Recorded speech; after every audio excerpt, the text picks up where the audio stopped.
Olá, sejam todos bem-vindos em nome da Federação das Associações de Doenças Raras do Norte, Nordeste e Centro-Oeste, a FEDRAN, ao primeiro episódio do projeto Vidas Após a NMO, que tem como co-realizadora a comunidade NMO. Hoje falaremos sobre a neuromielite óptica, ainda pouco conhecida. NMO é uma doença rara e muito grave e já foi considerada uma variante da esclerose múltipla, sendo hoje classificada como uma patologia à parte. O diagnóstico precoce pode evitar sequelas, que incluem a cegueira e até mesmo a incapacitação do paciente. Para falar mais sobre esse assunto, convidamos o doutor Tiago Fukuda, que é médico neurologista, e a senhora Cleide Lima, fundadora da comunidade NMO. Então, fique por aqui, que o nosso bate-papo de hoje está imperdível. E você que está nos acompanhando pelo canal da Fedran no YouTube, aproveita, aperta aquele botão vermelho de inscreva-se que está no canto inferior direito da tela que aparece para vocês. E assim nós vamos ficar sempre conectados, compartilhando informações sobre o universo das doenças geneticamente raras. Agradecemos a Horizon Therapeutics, a apoiadora social desse projeto, que contribuem em ações como essa, no intuito de ampliar a conscientização em nossa sociedade acerca da NMO e semear esperança na luta pela vida com dignidade dos pacientes de NMO. Iniciamos agora as apresentações dos nossos convidados do nosso programa Vida Após a NMO. Eu quero convidar o médico neurologista pela Universidade Federal de São Paulo e membro titular da Academia Brasileira de Neurologia, coordenador do Centro de Tratamento de Esclerose Múltipla e outras doenças neuroimunológicas do Hospital Santa Isabel e dos ambulatórios de neuroimunologia do Hospital das Clínicas da UFBA, professor de neurologia da UNEB, doutor Tiago Fukuda. Seja bem-vindo, doutor. Oba, tudo bom, pessoal? É um prazer estar aqui, podendo falar um pouco com vocês sobre NMO. É isso aí, o prazer é todo nosso. Nosso papo com certeza vai ser muito esclarecedor.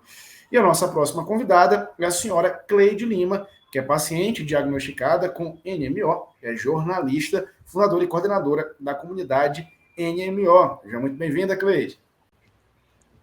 Obrigada por estar aqui, por ter essa oportunidade. E é uma honra para nós ter esse espaço. Muito obrigada. A honra é toda nossa. Eu vou começar a nossa conversa com algumas perguntinhas. A gente vai ter aqui um bate-papo super esclarecedor para que o nosso espectador, né, possa entender melhor todo esse universo da NMO. E eu quero começar perguntando, doutor, o que é a NMO? Ravi, a NMO é uma doença que é uma doença autoimune, né, na qual nosso próprio organismo ele cria mecanismo para inflamar partes do nosso cérebro, do nosso nervo óptico e da nossa medula, né? É uma doença que é inflamatória, né? Então é autoimune e ela é inflamatória e ela pode levar a consequências como alteração de visão, do ocular, alterações do movimento, né? Então é uma doença realmente bastante importante que ela pode ter manifestações bem graves. Por que ela acontece, né? O que leva uma pessoa a ter a NMO? Bom, assim, a gente não sabe exatamente o fator etiológico, o fator causador da neuromielite óptica. O que a gente sabe é que determinadas pessoas que desenvolvem doenças autoimunes, ela tem uma maior predisposição com que seu sistema imune reaja negativamente a determinadas partes do corpo. E no caso da NMO, faz com que as células de defesa produzam um anticorpo chamado de anticorpo anti-aquaporina 4, que ela acaba fazendo uma reação inflamatória contra algumas células chamadas de astrócitos, que estão bem presentes no sistema nervoso central. Ainda não conhecemos exatamente o que leva a determinadas pessoas serem mais hiperreativas, desenvolver essa autoimunidade, e pessoas não, né? A gente já desconfia de alguns fatores genéticos e ambientais, mas ainda não temos uma certeza exatamente da etiologia dessa doença. Como é que ela se dá, né? Quais são os sintomas que se manifestam, que começam a se manifestar, que dão ideia de que é a NMO? Ravi, a gente tem 3 principais síndromes, né? Mas não são síndromes, eu digo, sinais e sintomas relacionados à NMO, mas não são exclusivos. Os principais são uma alteração da visão, do ocular, relacionada ao que a gente chama de anelite óptica, uma inflamação do nervo óptico, que o paciente leva progressivamente, tem uma redução da qualidade da visão junto com uma dor no olho. Além disso, o paciente pode ter uma inflamação na medula, o que a gente chama de uma mielite. E essa inflamação na medula ela pode ser grave, pode levar o paciente a ter uma redução de força nas pernas, uma redução de força nos braços, ter alteração da continência urinária, ou seja, perder urina ou ter dificuldade de esvaziar a bexiga. Além disso, algumas outras manifestações que são até um pouco menos conhecidas, como a síndrome da área póstema, é um nome difícil, mas é uma regiãozinha do nosso sistema nervoso que faz com que o paciente, quando tem esse acometimento, ele acabe tendo soluços recorrentes, enjoos, náuseas, vômitos recorrentes e tontura, né? Além disso, ela pode ter outras manifestações diversas, mas essas 3 são as principais. Vou chamar aqui a Cleide para o nosso papo. Cleide, para você, como foi que começou, como foi que se manifestou aí? Queria entender um pouco do princípio, né? Até dos sintomas, até você descobrir de fato que tinha essa condição.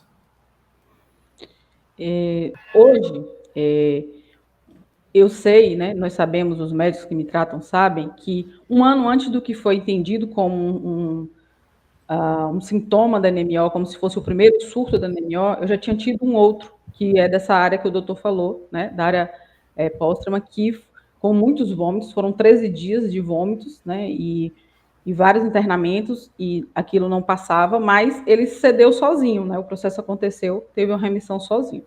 E aí, um ano depois, eu passei a ter formigamento nos dedos dos pés, que foram subindo esses formigamentos com a sensação de dormência por todas as 2 pernas, e chegou até a cintura, né? Mais ou menos a nível ali do umbigo. Tive dificuldade para a liberação da bexiga, da urina e também dos esfíncteres em geral, né?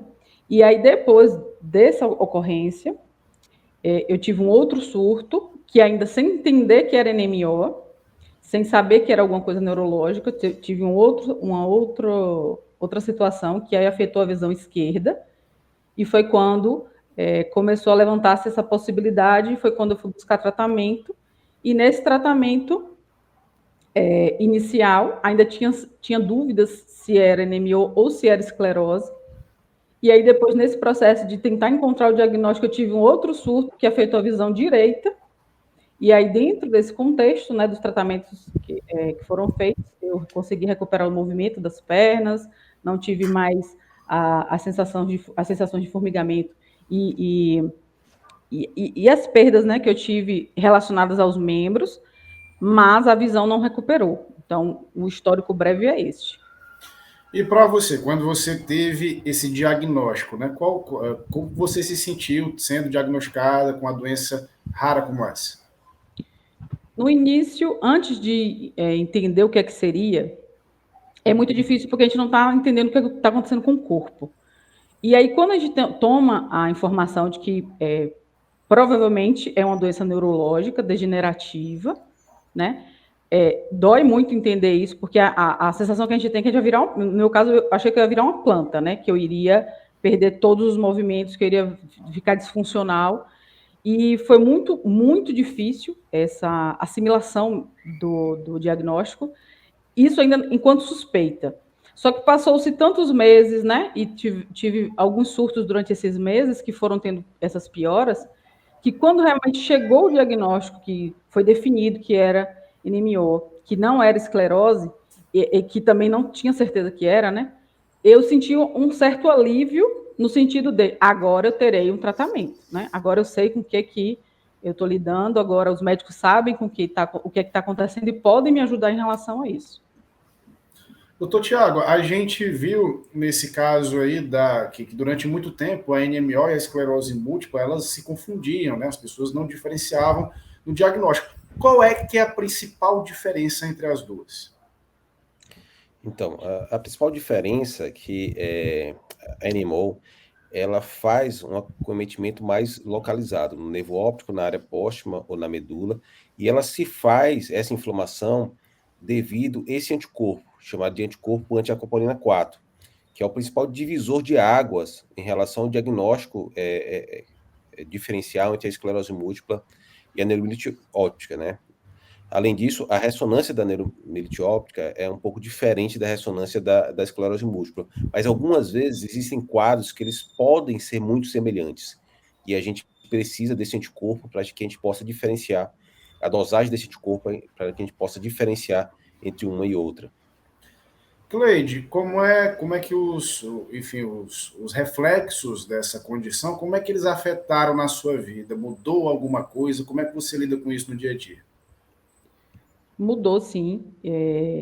É um processo de readaptação, né? Uma condição que não é só relacionada aos cuidados que precisam existir em relação à doença, em relação a como a gente vai ter que se cuidar a partir dali, mas também na reabilitação em relação à vida, né? A vida social, a vida profissional. No meu caso específico, como a afetação que aconteceu comigo foram relacionado à visão, né? Foi relacionado à visão dos dois olhos. Eu tive que me readaptar com as tecnologias dentro do que era possível. Dentro disso tem uma afetação financeira muito grande, né? Porque enquanto a pessoa está trabalhando, cuidando da própria vida, pagando as contas, a gente tem a sensação de que a vida está acontecendo e está ok.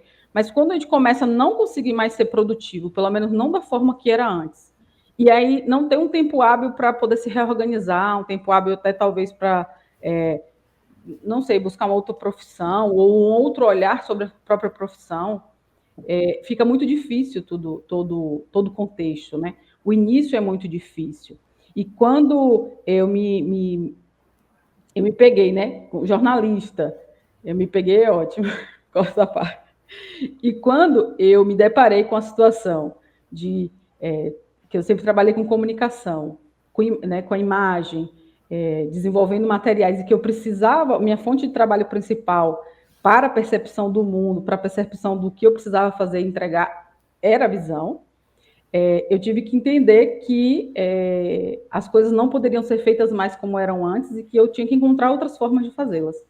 Então, foi um processo de adaptação muito demorado, muito difícil. Como a gente não, no meu caso especificamente, né, não tinha certeza se teria melhora, se não teria, e a demora também com relação ao diagnóstico, depois tem o tratamento, a esperança que fica muito grande, que a gente tem, né, de recuperar o que está ali se mostrando que pode ser uma sequela, causa uma desordem muito grande. E não é só no sentido do que está ali instalado, enquanto dificuldade e limitação, mas na parte financeira, na parte social, relaciona-se também, de algum modo, com bem-estar e autoestima, porque o tratamento, no meu caso mesmo, fiquei muito grande, então assim, a gente se depara com uma realidade de mudança, no meu caso, foi geral. Eu costumo dizer que eu não sou mais a Cleide de antes, em vários aspectos. Doutor Tiago, e falando um pouco sobre o tratamento, né? O que é feito? Como é que é acompanhado esse paciente em termos médicos? Ravi, assim, a neuromielite óptica é uma doença que é uma doença rara, né? Infelizmente, a gente tem um grande problema em relação ao tratamento da neuromielite óptica.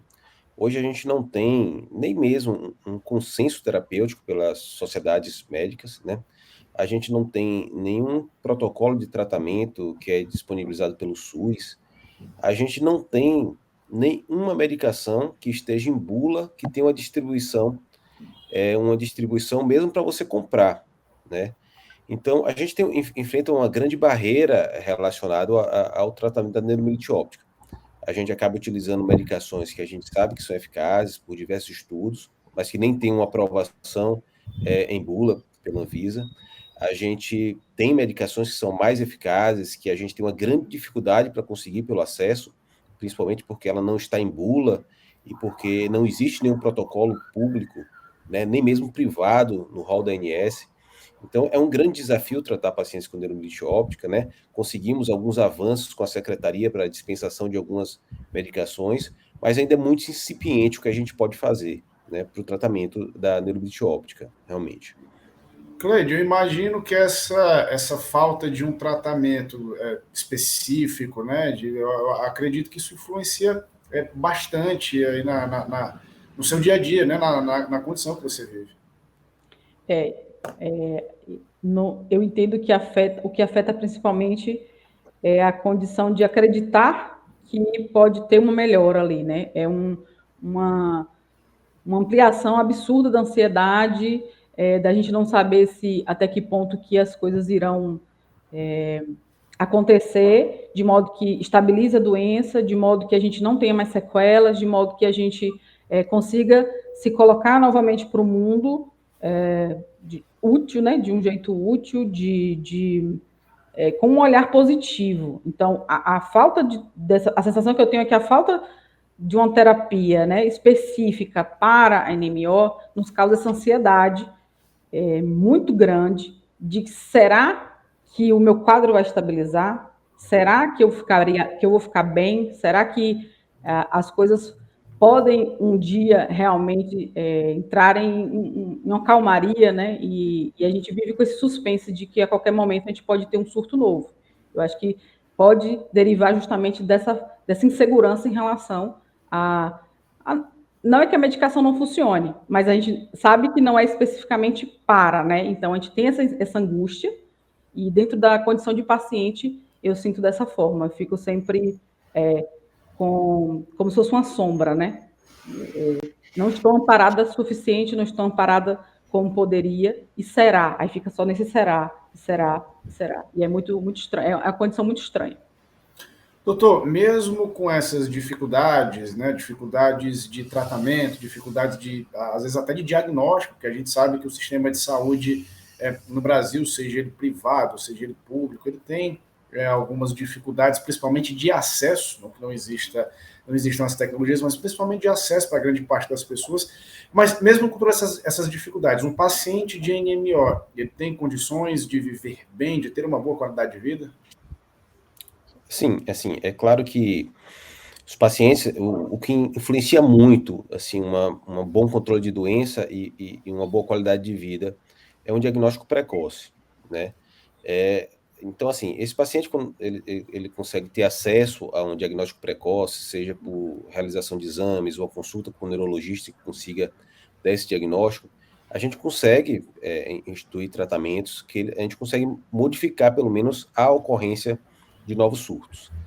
É claro que esse caminho ele poderia ser melhor, né? A gente sabe que, do ponto de vista científico, as coisas têm melhorado, né, a partir de 2019, com vários trabalhos mostrando medicações muito promissoras e aprovadas em outros países. Sabemos que o diagnóstico ele não é muito facilitado ainda pelo SUS. Esperamos que, na verdade, isso modifique, assim como para outras doenças, como a esclerose múltipla, que a gente tem uma disponibilidade maior, tanto de exames como de medicamentos. Mas o paciente que consegue ter acesso a um diagnóstico mais precoce e acesso às medicações que hoje a gente tem disponível, eles conseguem, pelo menos, diminuir a chance de ter novos surtos, né? Precisamos ainda, para melhorar a qualidade de vida desses pacientes, que esses pacientes eles tenham um acesso mais facilitado a um setor de reabilitação, a um acompanhamento psicológico, a um acompanhamento nutricional, que tudo isso muitas vezes é restrito a um número de pacientes, né? Então, o que a gente precisa é ampliar esse acesso a todos os pacientes, né? E isso que a gente pode, seria um pleito que desde o início que eu trato essa doença, de que a gente pudesse fazer com que se enxergue essa doença, para que a partir do momento que os governantes, a partir do momento que a sociedade enxerga essa doença, que a gente consiga ter pleito como ocorre com outras doenças muito parecidas, né? Saber que existe essa doença. Agora, Cleide, você é coordenadora e fundadora da comunidade NMO. Como é que funciona essa comunidade? Como é que acontece aí o trabalho dela? Então, a comunidade NMO, ela surgiu a partir de uma solicitação da equipe de neurologia, né, das escolas clínicas aqui da Bahia, para que a gente buscasse outros pacientes, que a gente precisava movimentar isso, eles precisavam fazer alguns estudos, e a gente também com interesse em ter pessoas com a mesma condição para conhecer um pouco a realidade uns dos outros. E aí eu comecei a movimentar isso.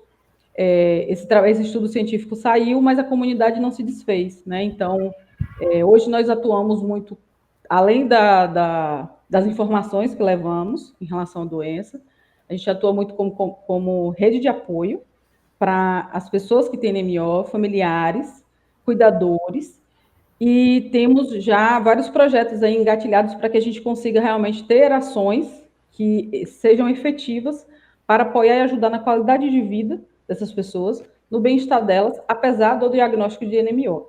Então, a comunidade hoje, ela se constitui com vários pacientes, várias pessoas com NMO, de diversas partes do país, de familiares também dessas pessoas. Tem alguns profissionais de saúde também que se integram a ela e nos dão muitos suportes, que é o que é muito bacana.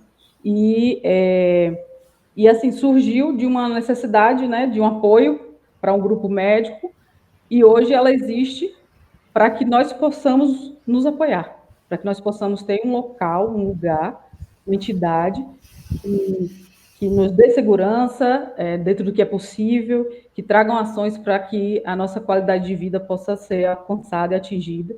E entendemos que quanto mais fazemos isso unidos, a gente consegue mais coisas, né? A gente consegue ter mais tranquilidade, a gente consegue ter mais segurança tendo essa união uns com os outros e consegue também apoios, como, por exemplo, esse projeto que a gente está desenvolvendo aqui agora, né? Que é o Vida Após NMO, é um fruto desse trabalho já da comunidade que já está ganhando aí todo o Brasil.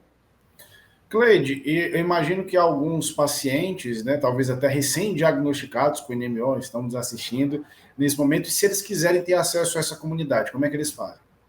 Pode acessar pelo Instagram, @comunidadeNMO, e mandar uma mensagem para a gente lá em algum comentário ou no próprio direct, ou pode entrar no nosso site, que inclusive será reformulado agora, mas ele está lá funcional. Pode entrar no site comunidadenmo.com.br também e ter esse contato com a gente.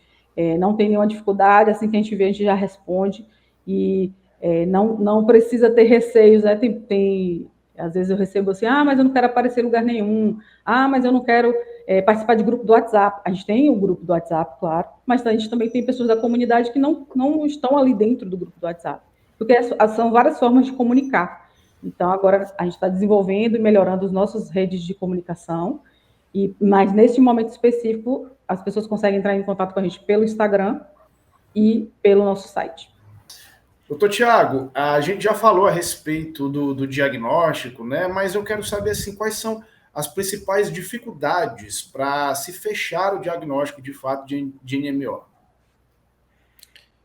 Ravi, assim, os principais exames para a gente fechar um diagnóstico são as ressonâncias magnéticas, e um dos problemas é o acesso e muitas vezes a demora, principalmente para o paciente SUS, a ter acesso à ressonância magnética.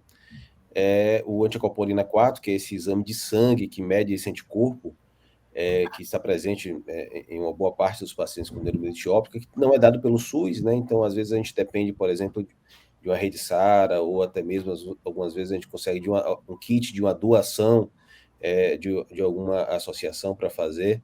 Existem algumas barreiras para o diagnóstico. Uma delas é que a gente depende primordialmente de um exame de imagem, que é a ressonância magnética, e que muitas vezes a gente tem um difícil acesso da ressonância magnética pela fila, muitas vezes, do SUS. E o outro exame importantíssimo, que é a aquaporina 4, que é um exame de sangue, que está presente em uma boa parte dos portadores da doença do espectro de neuromielite óptica, ela não é dada pelo SUS.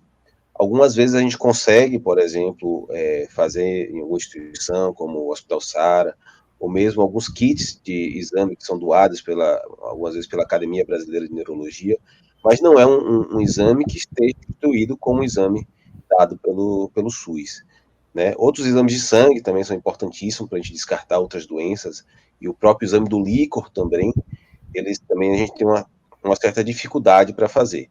Em um hospital universitário, a gente consegue fazer uma boa parte desses exames, né? E com a colaboração de alguns outros centros também, mas muitas vezes o acesso ele poderia ser um pouco mais rápido para que a gente possa ter, na verdade, um diagnóstico mais rápido.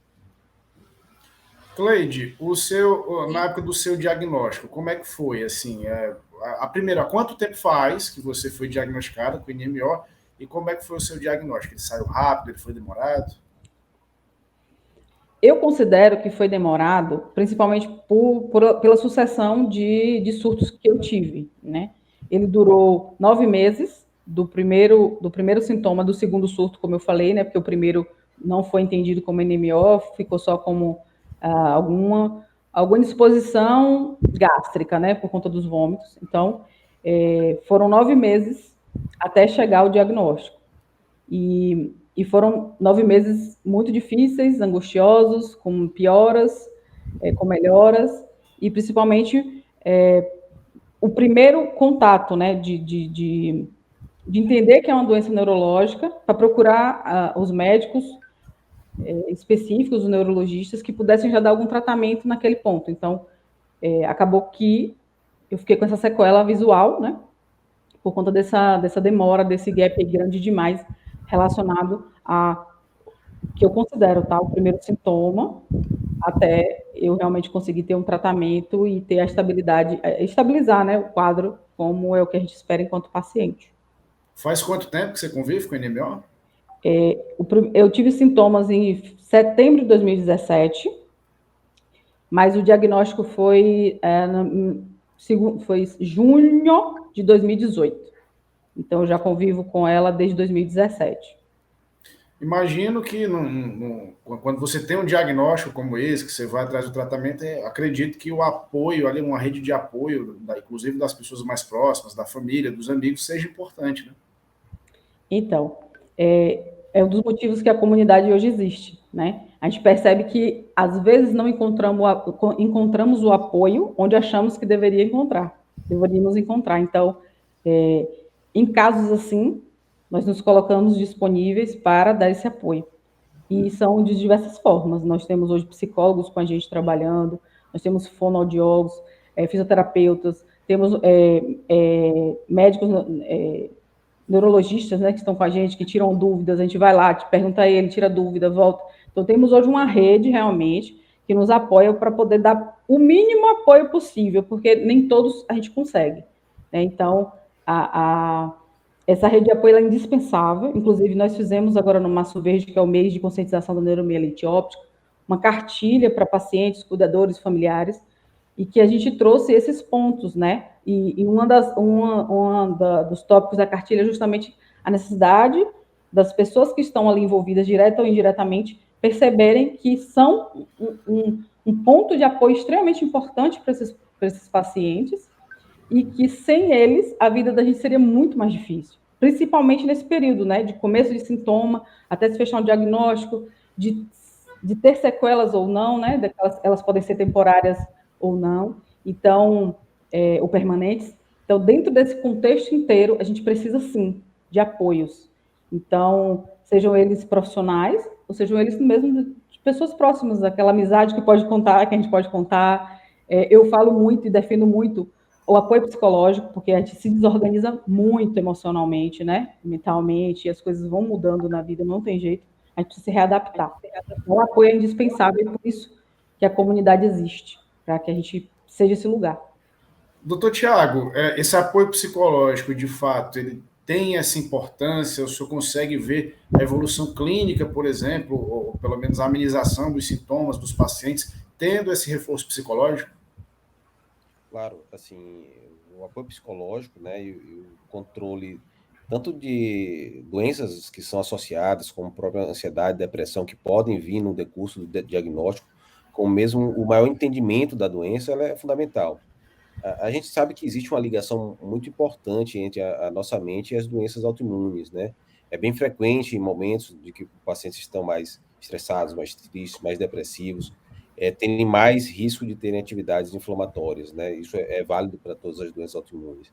Então, o apoio psicológico, o apoio no momento que a gente tem que organizar, como a própria Cleide falou, organizar, o paciente tem que organizar as ideias, ele tem que estar centrado, ele tem que perceber e entender uma resiliência, apesar de uma doença que é uma doença realmente que é uma doença crônica, que hoje a gente ainda não tem uma cura. Quanto mais a gente consegue ter uma resiliência, uma força para lutar, para batalhar, esses pacientes eles vão melhor do que aqueles pacientes que acabam desistindo após o diagnóstico. É importantíssimo esse apoio, esse paciente que ajude a melhorar a qualidade de vida e ajude a vencer a própria doença mesmo. É isso. Então, nós estamos nos encaminhando aqui para o final do nosso bate-papo. Acredito que ele foi muito informativo para todos, né? A gente viu o exemplo aí da Cleide, que convive com o NMO, mas que mesmo assim está vocacionada, minha colega jornalista, Cleide, está vocacionada a ajudar outras pessoas a fazer essa corrente do bem. E eu queria agora convidar os dois a fazerem aí as suas considerações finais, a mandar uma mensagem. Vou começar com o doutor Tiago. Doutor Tiago, queria que o senhor terminasse aí o nosso papo falando para as pessoas que eventualmente tenham esse diagnóstico, alguma mensagem positiva para elas, enfim, o que o senhor tem a dizer? Bom, inicialmente, eu queria agradecer a você, Ravi, e a Cleide, né, essa oportunidade de estar aqui. Acho que a gente está em uma parceria já há muito tempo, né, Cleide? Isso. E eu queria dizer que o paciente que tem o diagnóstico, que tem as manifestações da neuromielite óptica, eu acho que a mensagem que a gente tem que passar é uma mensagem de esperança. Eu acho que as coisas estão modificando muito nos últimos anos, né? Eu acho que é uma tendência forte que a gente consiga melhorias, tanto de acesso de medicamentos, de acesso diagnóstico, né? É claro que quanto mais se organizar, isso sempre foi um pleito meu, quanto mais os pacientes se organizarem entre si, a sociedade ela é composta pela sociedade em geral, pela sociedade de pacientes, né? E pelos médicos, né? Então, se todos conseguirmos juntos unir forças, a gente pode levar a avanços, né? Mas eu tenho uma mensagem de esperança. Eu acredito que, do ponto de vista científico, já tem mudado muito o nosso conhecimento. E em pouco tempo a gente vai conseguir esse acesso aos pacientes. É isso. Muito obrigado, Cleide. Você também, suas considerações finais, sua mensagem aí para quem vive com essa condição, a do NMO, o que você tem a dizer? Então, obrigada, Ravi. Agradecer também a Fedran, né? E ao doutor Tiago, por, como ele disse, né? Nossa parceria antiga. Para mim é uma honra isso. E em relação aos pacientes, as pessoas que estão tendo contato com o NMO, tanto estão sendo diagnosticadas, quanto pessoas que são da família, amigos, pessoas próximas, o que eu posso dizer para vocês é que a gente tem que buscar o fortalecimento mesmo emocional, a gente tem que buscar um fortalecimento dessa rede de apoio, que ela é importantíssima. Busquem essa rede onde que ela surja para você, encontre meios de fazer com que, seja lá qual situação esteja acontecendo contigo agora derivada da NMO, busca formas de fazer com que o seu dia a dia seja um pouco menos difícil. Eu costumo dizer, e sempre falo, e na comunidade eu falo sempre, a gente tem reuniões também de grupos, encontros online que a gente faz com psicólogo, né? Um grupo de apoio que a gente faz, e eu falo sempre com eles que a gente precisa encontrar uma coisa hoje, né? Acordar com alguma coisa, buscar alguma coisa que o nosso dia de hoje seja melhor que o dia de ontem, e literalmente isso, o dia de ontem, o que acabou de passar, não lá do passado em si, se for melhor ainda. E eu tenho descoberto comigo, tenho descoberto com outras pessoas que a gente tem apoiado também, que isso é possível, literalmente, parece piegas, mas é real, um dia depois do outro. Confiar no processo do tratamento, confiar no seu médico. Se você não sente segurança naquele profissional que está te atendendo ainda, procura outro. Encontre um que te dê segurança para você se sentir segura, para você se sentir fortalecido, ao ponto de perceber as suas próprias melhoras, porque a NMO ela tem altos e baixos, né? Então, a gente precisa ter esse fortalecimento. Então, busquem rede de apoio, não fujam do tratamento, se cuidem da alimentação, busquem dentro do que vocês fazem hoje melhorar a qualidade de vida, porque independente do diagnóstico, a vida está aí para a gente viver, a vida está aí para ser vivida, e ela pode ser, sim, bem boa, apesar da NMO. É isso, Cleide. Eu agradeço muito, mais uma vez, a presença do Dr. Tiago Fukuda, da Cleide Lima. Acho que foi um bate-papo engrandecedor. Por exemplo, eu não conhecia a NMO, não tinha noção, e saio daqui munido de informações para, pelo menos, bater um papo com alguém. Fica aqui o nosso vídeo, fica esse registro, de fato, informativo e inspirador para as pessoas que tenham essa condição. Eu já quero convidar todo mundo que está aqui acompanhando para dar aquele joinha para o nosso conteúdo sempre ficar aparecendo, se inscrever também nos nossos canais, né? É muito importante. E é bom também que vocês sigam as nossas redes sociais, @Fedran_oficial, e aproveitem também para ouvir o podcast Somos Todos Raros, que é toda segunda, ele está disponível lá no Spotify. O vídeo de hoje vai estar disponível para visualização no nosso canal no YouTube e nos ajudem também a divulgar essas informações que são tão preciosas e a espalhar o conhecimento a respeito dessas doenças raras para o máximo de pessoas. Um abraço para vocês e até o nosso próximo encontro. Tchau, tchau. Obrigada, gente. Obrigado.